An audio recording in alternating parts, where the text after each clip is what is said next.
নমস্তে বাইদেউ, ৰাধে ৰাধে। মই আজি গুচি গ'লোঁ অকণমান পঞ্চায়ত অফিচলৈ।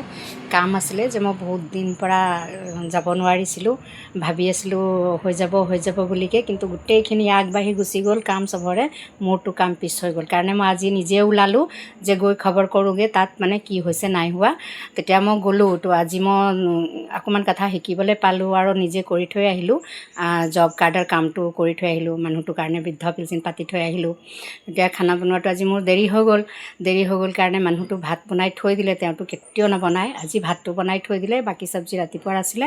তাৰপিছত এতিয়া মাছ আনিলে আৰু সেইবোৰ চব্জি তব্জি দি দোকানৰ পৰা আনিছে মাছ আৰু আনিছে আপোনাৰ বুট মটৰ আৰু বুটৰ চব্জি আছিলে, সেইটো লৈ আহিছে। আৰু ফুল মটৰ কবি চব্জি আছিলে। তাৰপিছত আপোনাৰ পাতাকবি বেঙেনাৰ লগত ভাজিছিলোঁ, সেইটো আছিলে।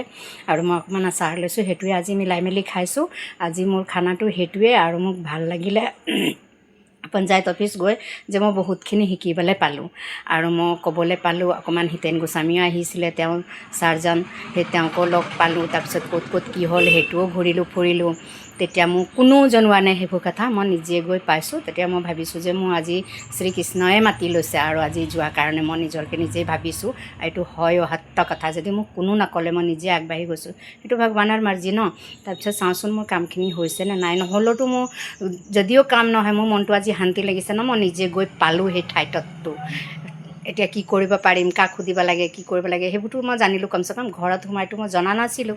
সেইটো কাৰণে মই ভাবিছোঁ মোৰ নিচিনা মানুহ যদি তেনেকৈ সোমাই আছে তেতিয়া চবেই ওলাব পাৰে। সেইটো কাৰণে যে কি মই আজি সোমাই আছিলোঁ, মোৰ চব মানুহে ইয়াত চিনাকি, কোনো মানুহ একো কথা নকয় কেতিয়াও মোক। সেইবোৰ কাৰণে মই আজি নিজে গৈ পাইছোঁ।